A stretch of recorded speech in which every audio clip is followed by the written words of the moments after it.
মাঘৰ বিহু আহিল মইনা মাঘৰ বিহু আহিল মেজিৰ জুয়ো জ্বলিল মইনা মেজিৰ জুয়ো জ্বলিল মাঘৰ বিহু আহিল মইনা মাঘৰ বিহু।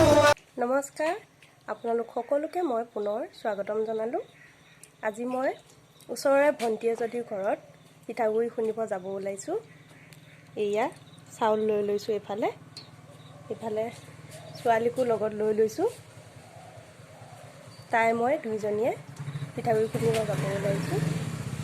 যিহেতু এতিয়া মাঘ বিহু, সেইকাৰণে তাত গৈ মই পিঠাগুড়িকেইটা খুন্দি আনোঁ আৰু লগতে তাতনো কি কৰোঁ আপোনালোককো দেখাম। চাই থাকিব ভিডিঅ'টো শেষলৈকে। মেজিৰ জুয়ো জ্বলিল মইনা মেজিৰ জুয়ো জ্বলিল অসমীয়াৰ মন প্ৰাণ ৰঙে ৰসে ভৰিল মইনা ৰঙে ৰসে ভৰিল। সিহঁতৰ ঘৰ আহি পালোহি, এইফালে তাইক দেখাই আছোঁ। পিঠাগুড়ি খুন্দিছোঁ। গছৰ ডালত খুলি চৰাইৰ হিয়া ভঙা কান্দোন মইনা হিয়া ভঙা কান্দোন গছৰ ডালত খুলি চৰাইৰ হিয়া ভঙা কান্দোন মইনা হিয়া ভঙা কান্দোন মাঘৰ বিহু আহিল মইনা মাঘৰ বিহু আহিল।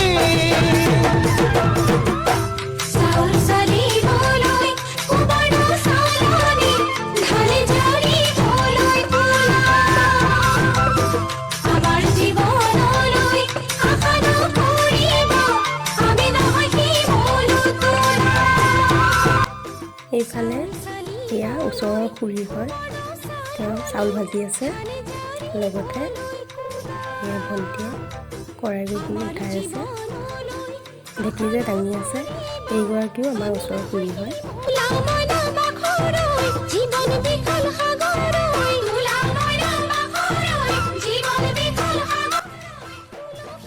এয়া পিঠাগুড়ি খুন্দি আহি পালোহি।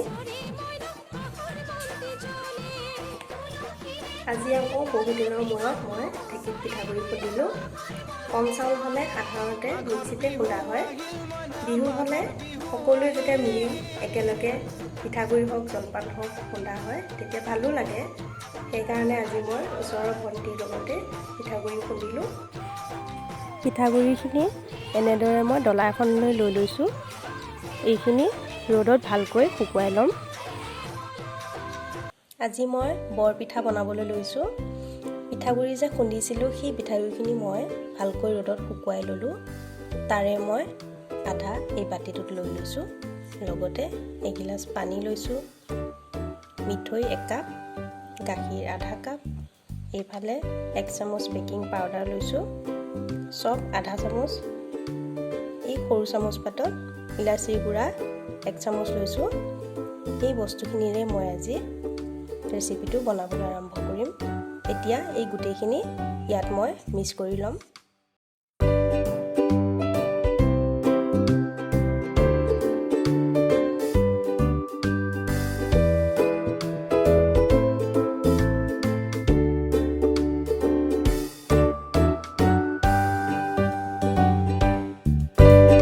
অলপ অলপকৈ পানী দি এনেদৰে মই চামুচেৰে মিক্স কৰি লৈছোঁ। তেতিয়া আকৌ এই হেণ্ডষ্টিকডালেৰে ভালদৰে গোটেইখিনি অলপ সময় মিক্স কৰি ল'ম।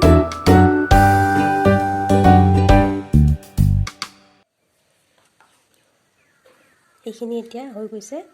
মই আপোনালোকক দেখাই আছোঁ চামুচ এপাতেৰে এইখিনি।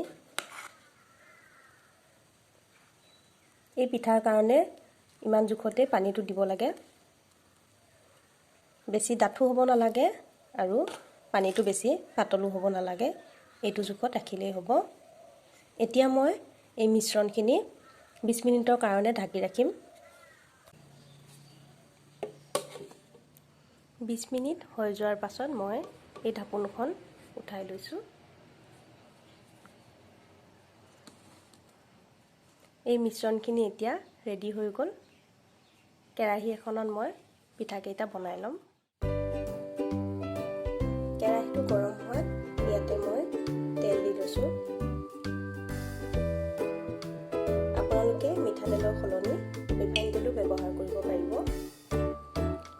ৰিফাইন তেলটোৱে মোক অলপ ক্ষতি কৰে, সেয়েহে মই ইয়াত মিঠাতেল ব্যৱহাৰ কৰিছোঁ।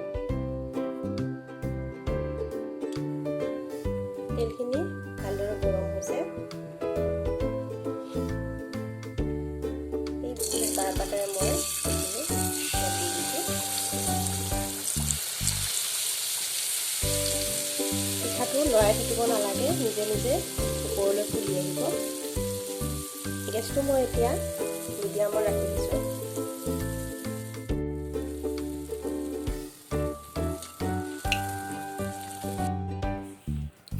পিঠাটো লুটিয়াই দিছোঁ।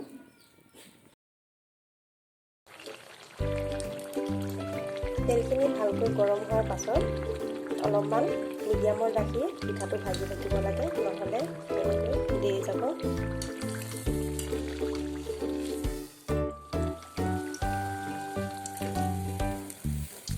পিঠাটো ভালদৰে সিজিছে। এতিয়া মই এইটো ডিছ এখনলৈ নমাই লৈছোঁ। ভিডিঅ'টো একেবাৰে শেষলৈকে চাই থাকিব আৰু যদি ভাল পায় লাইক কৰিব, শ্বেয়াৰ কৰিব, লগতে ছাবস্ক্ৰাইব কৰি দিব আৰু লগত থকা বেল আইকনটো টিপি থ'ব, তেতিয়াহে মোৰ ভিডিঅ'সমূহ আপোনালোকে পোনপ্ৰথমে চাবলৈ পাৰিব।